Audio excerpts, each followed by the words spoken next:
आपको मंगल पांडे के जीवन के बारे में बताने के लिए। स्वागत करें उनके तालियों के साथ।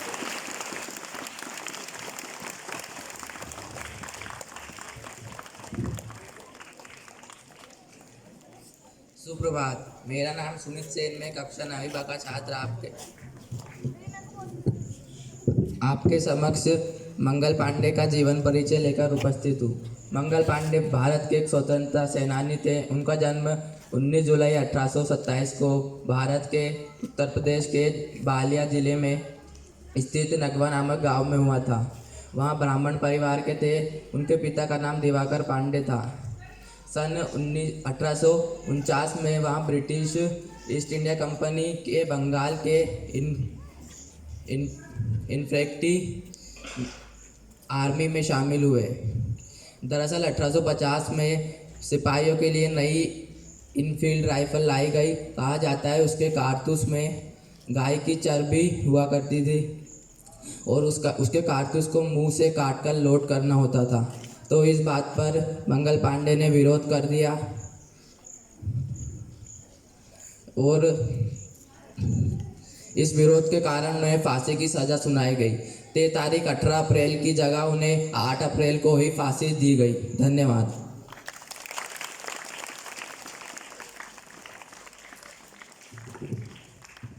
बहुत अच्छे बच्चे। अब मैं हमारे ही विद्यालय के आदरणीय एसएस मीना सर से रिक्वेस्ट करूंगी वो यहाँ आए और कुछ शब्द मंगल पांडे जी के जीवन के बारे में हमें बताएं। सर।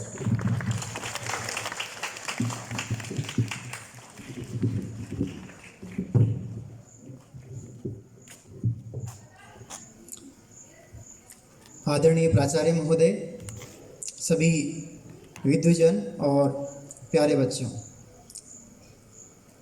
जैसा कि आपको विदित है, अभी बताया गया कि हमारे सामने जो महान विभूति जिन्होंने यज्ञ की पहली आहुति अपना जीवन दे करके एक ऐसी मसाल, एक ऐसा चिंगारी, एक ऐसी क्रांति का बीज बोया जो आगे बढ़ करके एक वट वृक्ष के रूप में हमारे सामने है।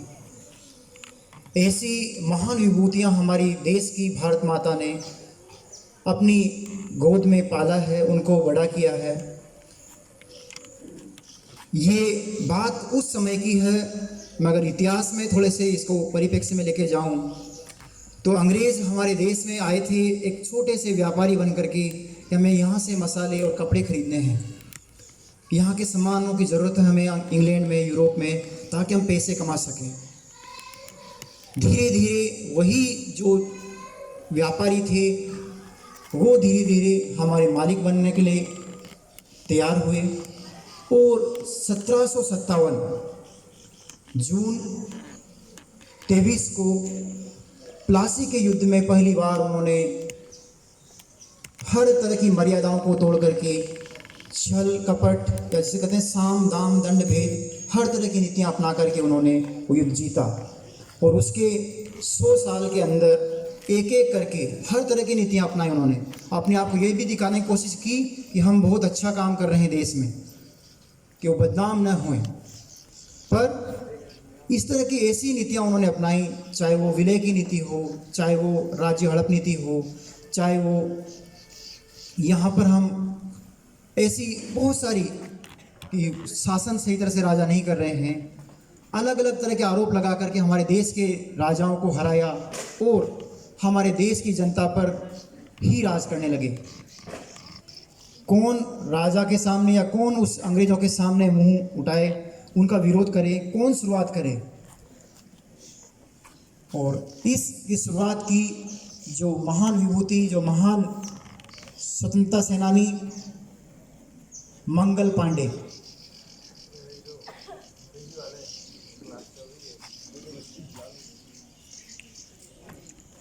मंगल पांडे जिन्होंने, कहते हैं कि बंगाल आर्मी का जो स्रोत है वो अवध माना जाता था, उत्तर प्रदेश को माना जाता था। तो वहीं से ये रहने वाले बलिया जो उत्तर प्रदेश में है, इनका एक जन्म हुआ एक साधारण परिवार में। इन्होंने अपनी प्रतिभा के आधार पर सेना में ब्रिटिश सेना को ज्वाइन किया और बैरकपुर जो वर्तमान में पश्चिम बंगाल में है, कलकत्ता के थोड़ा सा ही दूर है, वहाँ पर उस समय पूरी बंगाल की या कहेंगे पूरी भारत की सबसे बड़ी छावनी हुआ करती थी। छावनी इसको बोलते हैं जहाँ पर बहुत सारे सैनिक रहते हैं। तो अंग्रेज़ों ने देश भर में इस तरह की बहुत सारी छावनियाँ बना रखी थी ताकि देश के लोगों को कंट्रोल कर सकें वो। और शुरुआत क्योंकि कई सारे कारणों से अंग्रेज की जो नीतियाँ थी उनसे देश के लोग नाराज़ थे, पर विरोध करने का जो साहस नहीं कर पा रहे थे कि कौन उनको जो हम विरोध करें, कौन उनको हम यहाँ पर ललकारें, क्योंकि उनका विरोध करने का मतलब था कि वो अपनी जान देने के लिए तैयार रहें।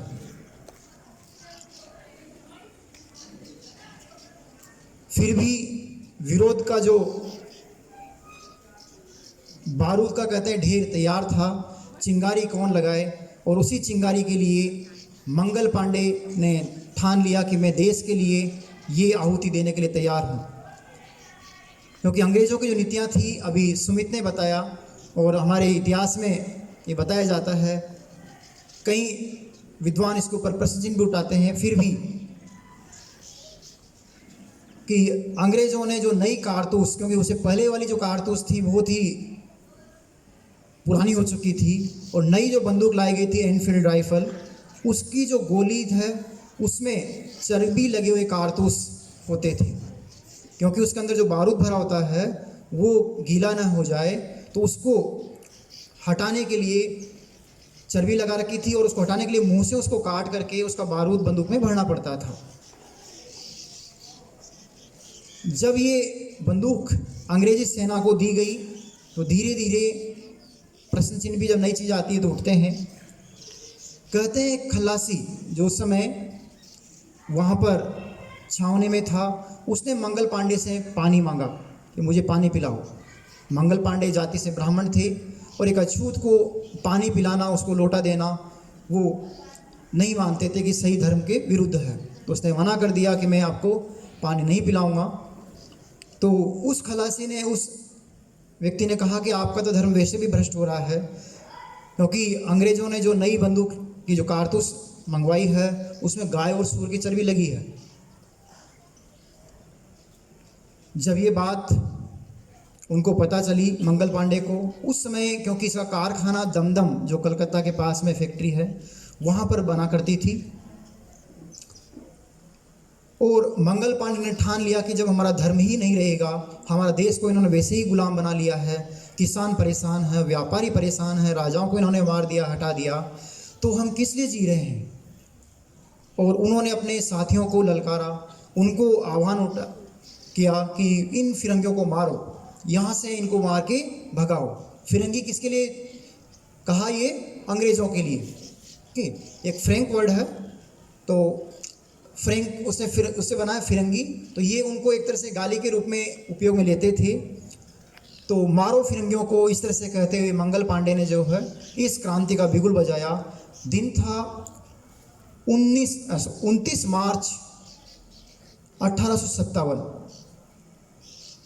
उस समय मंगल पांडे 34वीं नेटिव इन्फेंट्री जो पैदल सैनिकों की टुकड़ी होती है उसमें तैनात थे ये, और इन्होंने जो है अपने साथियों से पहले भी मिलकर के आह्वान किया कि हम सब जो है अंग्रेज़ों के खिलाफ मुहिम छेड़ेंगे, क्रांति का बिगुल बजाएंगे, उनको यहाँ से निकालेंगे। तो शुरुआत स्वयं अपनी बलिदान देकर के उन्होंने को पता था कि मेरा क्या होना है, फिर भी उन्होंने इसकी शुरुआत की कि आप हम तैयार हैं अपने देश के बलिदान के लिए। तो ऐसे स्वतंत्रता सेनानी जो है विरले ही मिलेंगे जिन्होंने अपने खुद का बलिदान देकर के देश को आज़ाद कराने में अपनी खुद की बलि चढ़ाने के लिए तैयार हो गए। और उन्होंने अपने 2 अंग्रेज़ अधिकारी बार्ट और ह्यूसन, उनको गोली चला करके उनको घायल कर दिया।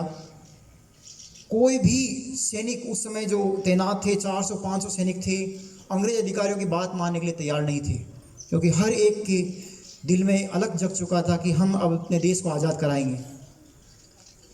सिवाय सेकू पलटू के एक सैनिक था जिसने गद्दारी की, क्योंकि हमारे देश में गद्दारों की भी कमी नहीं रही है। इतने लाखों करोड़ों देशों को देश के वासियों को जो है गुलाम बनाने के लिए हमारे भी ऐसे बहुत सारे चंद गद्दार भी रहे हैं जिन्होंने अंग्रेज़ों की मदद की। तो उसके बाद क्योंकि मंगल पांडे चाहते थे कि मैं अंग्रेज़ों की गिरफ्त में ना आऊं, उनके हाथों न मारा जाऊं, तो उन्होंने स्वयं जो है अपनी बंदूक से खुद को ही बलिदान देने की कोशिश की, पर वो उसमें असफल रहे, घायल हो गए और उनको सैनिकों ने गिरफ्तार कर लिया और कोर्ट मार्शल किया गया। तारीख निश्चित हुई कि 18 अप्रैल को उनको फांसी पर चढ़ा दिया जाएगा। पब्लिकली फांसी को अंग्रेज चाहते थे कि कोई भी उनके विरोध आवाज़ न उठाए, इसलिए हम उनको सामने सभी के सामने प्रताड़ित करते हुए उनको फांसी पे चढ़ाएंगे। पर उस समय आप देखिए, सोचिए कि किस तरह की जो है एक जोत जो उन्होंने जलाई थी, एक चिंगारी जो उन्होंने हर एक के दिल में जलाई, वो चिंगारी हर एक छोटे से छोटे व्यक्ति तक पहुंच चुकी थी। वहाँ के जल्लादों ने भी मना कर दिया कि हम मंगल पांडे को फांसी पर नहीं चढ़ाएंगे। कलकत्ता से 4 जल्लाद जो फांसी चढ़ाते हैं उनको बुलाया गया और उनको 10 दिन पूर्व ही 8 अप्रैल को फांसी पर चढ़ा दिया गया। अपना बलिदान देकर के एक ऐसी मसाल, एक ऐसी मिसाल, एक ऐसी चिंगारी वो जला गए, एक ऐसी क्रांति बन गए, एक ऐसा राष्ट्र सपूत बन गए जिसका परिणाम 1 महीने बाद देखने को मिला। और हमारे देश में 10 मई 1857 को मेरठ जो दिल्ली के पास में है, वहाँ से धन सिंह गुर्जर जो वहाँ सैनिकों का नेतृत्व कर रहे थे, उनके नेतृत्व में चिंगारी जो एक ज्वाला का रूप ले चुकी थी, एक आग या कहेंगे वो एक कारवां बन गया था और देश में उत्तरी भारत पूरा जो है अंग्रेज़ों के खिलाफ हो चुका था। अंग्रेज़ों को लग नहीं रहा था कि हम क्या करेंगे, बहुत जल्दी हम देश को छोड़कर जाने वाले हैं। कोई उनके पास में जवाब नहीं था। किसान, मजदूर, व्यापारी, सैनिक, हर कोई अंग्रेज़ों से बदला लेने को आतुर था। और बाद में अंग्रेज़ों को 2-3 महीने बाद धीरे धीरे उन्होंने वापस इस क्रांति को दबाने की कोशिश की और 1 साल 1.5 साल लगे पूरे इस चिंगारी को बुझाने में, इस आग को बुझाने में। पर वो एक ऐसी मिसाल बने हमारे क्रांतिकारियों के लिए, जिसके लिए जो बलिदान था, जो उन्होंने दिया, वो असफल नहीं रहा। 90 साल बाद जाकर के हमारे और भी लाखों ऐसे बलिदानी रहे, ऐसे क्रांतिकारी रहे जिन्होंने देश को आज़ाद कराने के लिए यज्ञ में आहुतियाँ देते रहे अपने जान की। और फाइनली हम 15 अगस्त 1947 को आज़ाद भारत के रूप में आए। ऐसे बलिदानियों से हम बहुत सीख सकते हैं। मात्र 30 साल की उम्र इन्होंने जी, पर देश के लिए वो कर गए जो आज हमें मोटिवेट करता है कि हम भी देश के लिए कुछ कर गुजर जाएं। इस छोटी उम्र में ही सही, उम्र कोई देखी नहीं जाती। उधम सिंह, ऐसे बहुत सारे स्वतंत्रता सेनानी हैं, खुदीराम बोस, बहुत सारे जिन्होंने कोई उम्र का लिहाज नहीं किया। छोटे से बड़े सभी लोगों ने अपने देश के लिए प्राण दिए। मैं अपनी वाणी को यही विराम देना चाहूँगा कि ऐसे स्वतंत्रता सेनानी जिनका आज जन्म दिवस है, उनको हम अपने दिलों में एक आग के रूप में जला के रखें और देश के लिए हमेशा ही कि देश हमारा सर्वोपरि रहे। जय भारत, जय हिंद।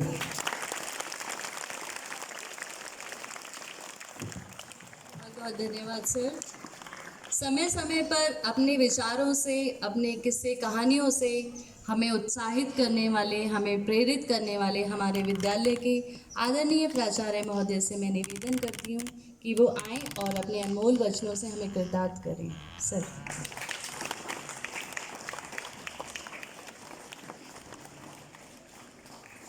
मंच पर विराजमान पाटीदार जी, सारे शिक्षक साथियों और बच्चों, मैं आप लोगों से एक प्रश्नोत्तरी के माध्यम से आपको थोड़ा एहसास हो कि मामला क्या था, है ना। मान लीजिए आपका घर बहुत बड़ा है, बहुत सारे कमरे हैं, अच्छा सा मैदान है, सब कुछ है आपके घर में, और आप अपने मोहल्ले के सबसे प्रतिष्ठित या बड़े महान व्यक्ति है, राजा है, पार्षद है, कुछ भी समझ लीजिए, ये अपना छोटे से गांव के मालिक है। ठीक है, ऐसा मान लो, सब लोगों ने मान लिया। हाँ, आपका घर बहुत बड़ा है और आप बहुत जाने माने हैं अपने गांव के। एक गोरे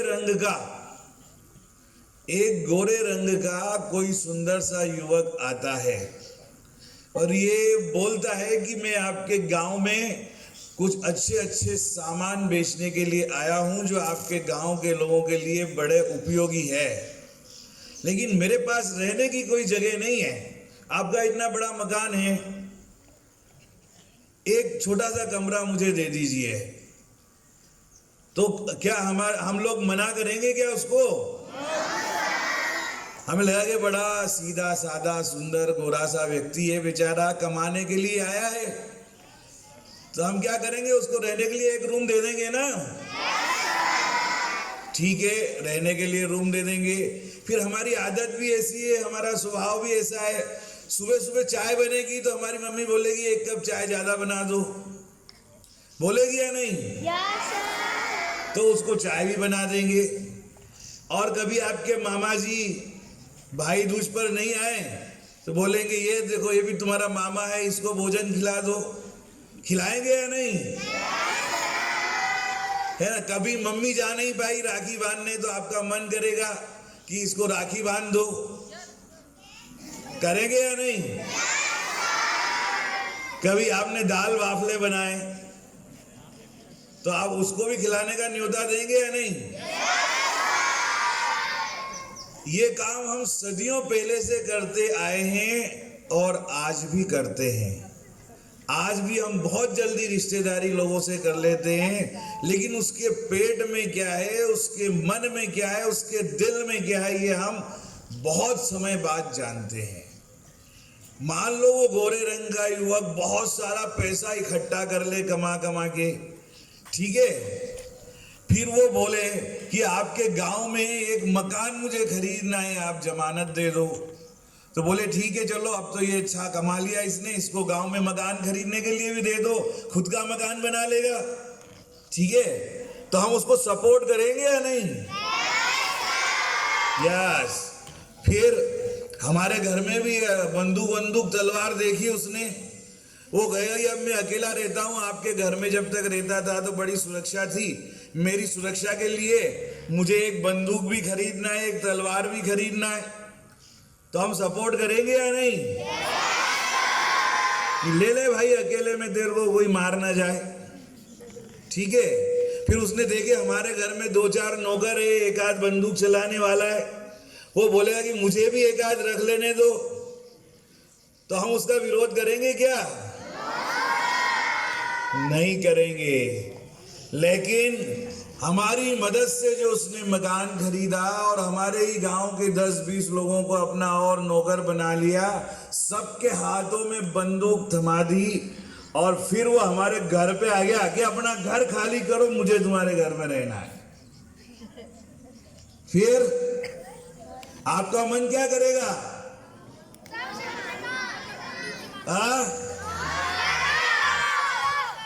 मारने की इच्छा होगी, लेकिन आपने कभी बंदूक उठाई नहीं ठीक से और वो आपके कनपटी में बंदूक लगा दे, फिर आप में से किसी को तो आगे आना पड़ेगा ना। यस, है ना। तो जो आदमी आया था शुरू में आपके गांव में आपसे पैसा कमाने के लिए, आपके गांव में कुछ सामान बेचने के लिए और घर में आया था, बाद में वो आपका सबसे बड़ा दुश्मन हो गया, आपका ही मालिक बन बैठा, तो आप ऐसे इंसान को क्या कहोगे? क्या कहोगे? हाँ चलो, तो जो देशभक्त होते हैं, जो अच्छे वीर साहसी होते हैं, उनकी भाषा में बता रहा हूं, ऐसे व्यक्ति को हम बोलेंगे नीच। क्या बोलेंगे? दोगला, कायर, डरपोक। वो कौन था? वो जो आया था गोरा आदमी आपके घर में पहली बार, okay okay okay okay okay. तो 1947 में हमारा देश आज़ाद हुआ। इससे करीब 200 साल पहले, 250 साल पहले ऐसे ही अंग्रेज से आप देखना, भारत के नक्शे में इंग्लैंड को पेंसिल से देखना कि कितना बड़ा है इंग्लैंड। इस दुनिया के नक्शे में, भारत के नहीं, दुनिया के नक्शे में देखना कि इंग्लैंड कितना बड़ा है, और ये देखना कि भारत कितना बड़ा है। भारत फिर भी समुद्र के किनारे छोटा सा दिखाई देगा, लेकिन इंग्लैंड पेंसिल की नोक के बराबर भी नहीं दिखाई देगा। तो जो इंग्लैंड जो दुनिया के नक्शे में पेंसिल की नोक के बराबर है, वहां से अंग्रेज जाति के कुछ गोरे लोग व्यापार करने के लिए, बिजनेस करने के लिए, है ना, किसी का नाम था सर टॉमस रो, किसी का क्या नाम था, और मुगल दरबार में आए और उन्होंने व्यापार की अनुमति मांगी। उसके बाद पैसा कमाकर यहाँ पर कोठियाँ, बंगले बनाए। फिर उन्होंने शस्त्र खरीदने के लिए, अपनी आत्मरक्षा के लिए परमिशन ली। फिर थोड़े बहुत उन्होंने शस्त्रधारी अपने ही लोगों को ट्रेनिंग दे के रख लिए, सैलरी पर नौकर बना के, और फिर उन्हीं की सहायता से कुछ छोटे मोटे राजाओं की सहायता कर दी। फिर उन्होंने छोटा मोटा राज्य मांग लिया, और धीरे धीरे 1 राज्य, 2 राज्य, 10 राज्य मांगते हुए उन्होंने पूरे भारत पर कब्जा कर लिया। ऐसी दोगली, नीच, कायर, डरपोक और भीरू जाति दुनिया के नक्शे में पेंसिल की नोक के बराबर जिनका देश है, वो इंग्लैंड में रहते थे। और वो ऐसा कर पाए, वो ऐसा कर पाए क्योंकि हमारी आदत लोगों को सोचे समझे बिना सावधानी रखे हर किसी से रिश्तेदारी करने की है, हर किसी को अपना समझने की है। हम हर किसी को अपना समझते हैं और विश्वास करके उन्हें अपना सब कुछ दे देते हैं। लेकिन जब हमारा घर जब बिक जाता है, जब हमारा देश गुलाम हो जाता है, जब हमारे देश पर कोई दूसरा इस धोखेबाजी से अधिकार कर लेता है, तब ऐसे लोगों को जगाने के लिए जो घर के नौकर बनकर, जो व्यापारी बनकर, किराएदार बनकर आए थे, वो घर के मकान पर जब कब्जा कर लेते हैं, देश पर जब कब्जा कर लेते हैं, तो अपने घर से, देश से बाहर निकालने के लिए इस धरती पर हमेशा कोई ना कोई पैदा होता है। तो भारत को जब उन्होंने पूरे देश को गुलाम बना लिया, पूरे देश पर अधिकार कर दिया, पूरे देश में अपनी सेनाएं तैनात कर दी, हमें ही नौकर बनाकर हमारे ही लोगों से उन्होंने जल सेना, थल सेना, वायु सेना, सारी सेनाएं बना ली, और हमारे ही लोगों को अपने धर्म के विरुद्ध जब गाय और सुअर की चर्बी के कारतूस थमा दिए, हिंदुओं को कह दिया कि ये तुम बड़े बनते हो, ये गाय की चर्बी लगा हुआ कारतूस है, इसको तोड़ो, तो तुम्हारा धर्म तो वैसे ही भ्रष्ट हो गया। और अन्य जातियों के जो सुअर को पवित्र मानते हैं, वो सुअर की चर्बी के कारतूस भी उसमें लगे होते थे। ये चर्बी क्यों लगाई जाती थी? क्योंकि पानी की सीलन नहीं लगे उस कारतूस पर। तो उन्होंने यही चुना। और भी चर्बी हो सकती थी, लेकिन उनको गाय और सुअर की चर्बी ही मिली, ताकि वो देश में ये बता सके कि जो वो चाहे वही करेंगे, आपका कोई धर्म जाति नहीं है, धर्म और जाति तो क्रिश्चियन धर्म, ईसाई धर्म ही सबसे बढ़िया है। तब जब ऐसा होता है, तब देश को जगाने वालों के लिए कोई माई का लाल पैदा होता है ना। तो सबसे पहले इस देश की आज़ादी के बिगुल फूंकने वाला बैरकपुर रेजिमेंट का एक छोटा सा सिपाही, जिसका नाम मंगल पांडे। तो मंगल पांडे ने सबसे पहले इस देश को आजाद कराने के लिए अपना बलिदान दिया। ये वो व्यक्ति है जिसे नींव की ईंट का पहला पत्थर कह सकते हैं। ये मकान, ये जो हमारा जो स्कूल की बिल्डिंग है, आपके घर की अच्छी बिल्डिंग हो, वो बिल्डिंग किस पर खड़ी रहती है?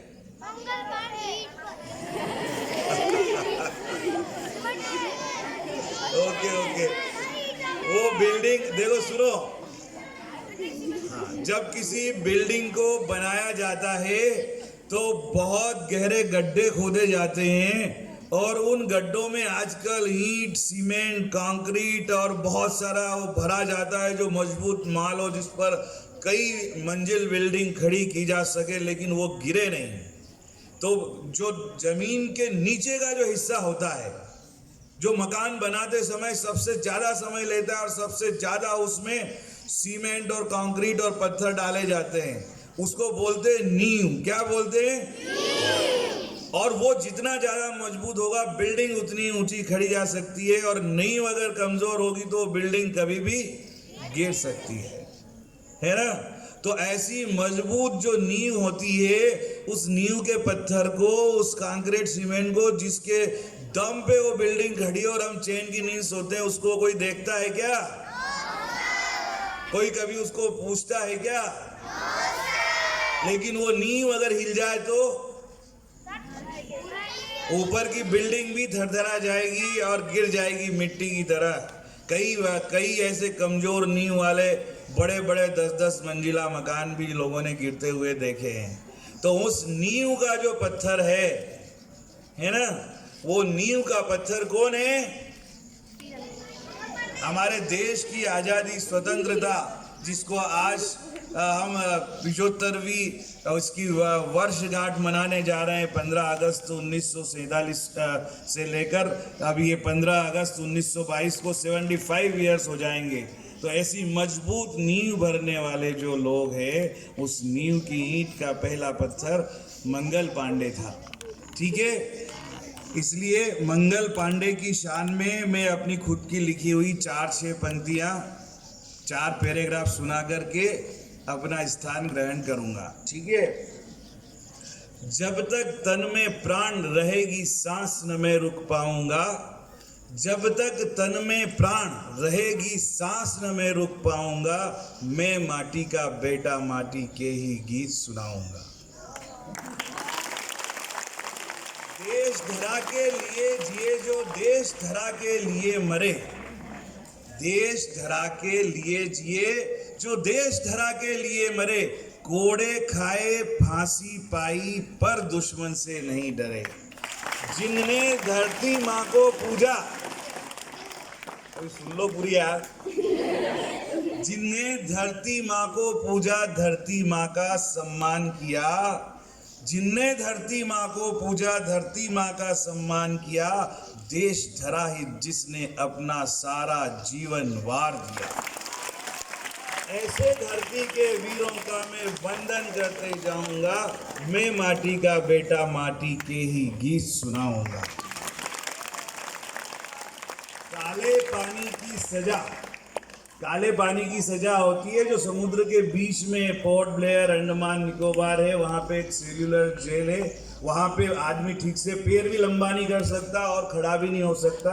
ऐसी जेल में बंद कर देते थे हमारे देशभक्तों को, जो देश के खिलाफ आवाज़ उठाता था, और वहीं उनको फ्रेश होना पड़ता था, वहीं टॉयलेट करना पड़ता था, और उसी काल कोठरी में खाना खाना पड़ता था, और वहाँ से आदमी जिंदा वापस लौटने की संभावना नहीं होती थी। उसको बोलते थे काले पानी की सजा, है ना। तो ये किसको मिलती थी? जो देशभक्ति करता था ना, उसे इनाम मिलता था वहाँ की सजा का। काले पानी की सजा जिन्होंने पुरस्कार में थी पाई, काले पानी की सजा जिन्होंने पुरस्कार में थी पाई, देशभक्ति के बदले दुल्हन मौत जिन्हें वरने आई। हंसते हंसते फांसी झूले, जीवन अपना होम दिया। हंसते हंसते फांसी झूले, जीवन अपना होम दिया। भारत माँ की आज़ादी हित हर पीड़ा को सहन किया। धरती में मस्तक बोने वालों, धरती में मस्तक बोने वालों के मैं दीप जलाऊंगा, मैं माटी का बेटा माटी के ही गीत सुनाऊंगा। 4 मेरे धागों में 2 सुनाए हैं। तीसरा, सिसकियों कराहों आहों पर, वो भी तो रोए होंगे, उन्होंने भी तो सिसकियां भरी होगी, ऐसे ही थोड़ी कोई बलिदान दे देता है। सिसकियों कराहों आहों पर जिनकी है आज़ादी आई, बिछ गई अनगिनत लाशें जब, तब हमने आज़ादी पाई।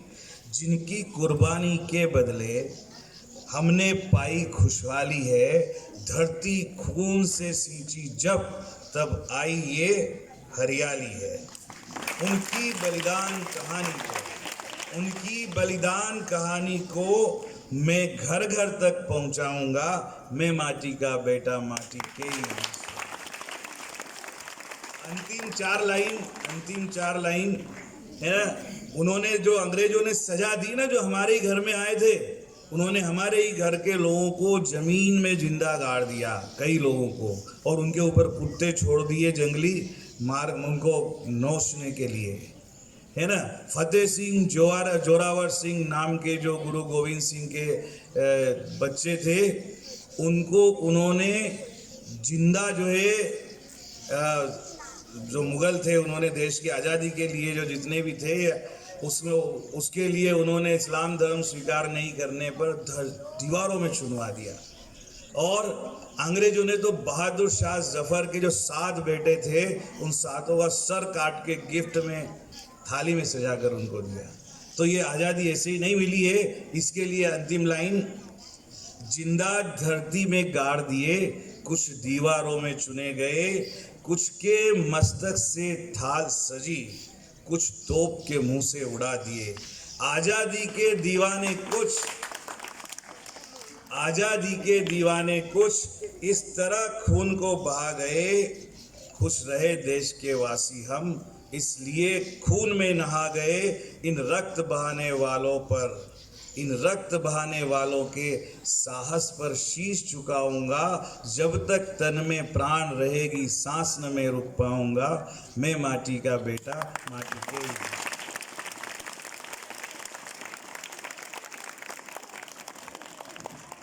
बहुत बहुत धन्यवाद सर। निसंदेह आपके शब्द हमेशा ही हमें उत्साहित करते आए हैं और आगे भी करते रहेंगे। अब मैं अंत में हमारे ही विद्यालय के वरिष्ठ अध्यापक श्री पुरुषोत्तम पाटीदार जी से निवेदन करूंगी कि वो यहाँ आएँ और धन्यवाद ज्ञापन करें।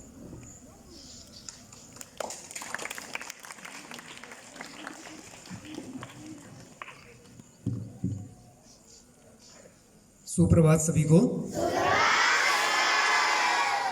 आदरणीय प्राचार्य महोदय, सभी शिक्षक साथी और प्यारे विद्यार्थियों, जैसा कि आप सभी लोगों को विदित है कि हम यहाँ पर आज हमारे देश की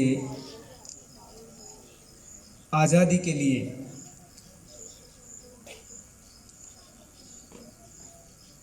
(1857) की क्रांति का बिगुल बजाने में प्रथम रहे मंगल पांडे के जन्म दिवस पर उन्हें याद करने के लिए यहाँ एकत्रित हुए हैं। मैं उन्हें शत-शत नमन करता हूँ। मुझे यहाँ आभार प्रदर्शन के लिए आमंत्रित किया गया है, तो मैं सर्वप्रथम आभारी हूँ हमारे प्राचार्य महोदय का कि उन्होंने उनके निर्देशन और मार्गदर्शन में हमने यह योजना बनाई और आज उनका जन्म दिवस हम मना रहे हैं। साथ ही मैं आभारी हूँ CCA विभाग के सभी प्रभारी और सभी सदस्यगणों का कि उन्होंने यह कार्य योजना बनाई और आज महान क्रांतिकारी मंगल पांडे का जन्म दिवस हमने मनाया। और साथ ही सभी शिक्षक साथियों का आभारी हूँ कि उन्होंने आज के इस कार्यक्रम में अपना योगदान दिया। और सभी बच्चों का आभारी हूँ कि उन्होंने शांतिपूर्वक जो विचार यहाँ पर वक्ताओं के द्वारा और हमारे प्राचार्य महोदय के द्वारा व्यक्त किए, उन्हें आपने सुना। और मैं साथ ही आशा करता हूँ कि जो आज़ादी हमारे क्रांतिकारियों और स्वतंत्रता सेनानियों के बलिदान के द्वारा हमें प्राप्त हुई है, हम उस आज़ादी को अक्षुण्ण बनाए रखें और देश के लिए हम कार्य करते रहें। धन्यवाद। जय हिंद।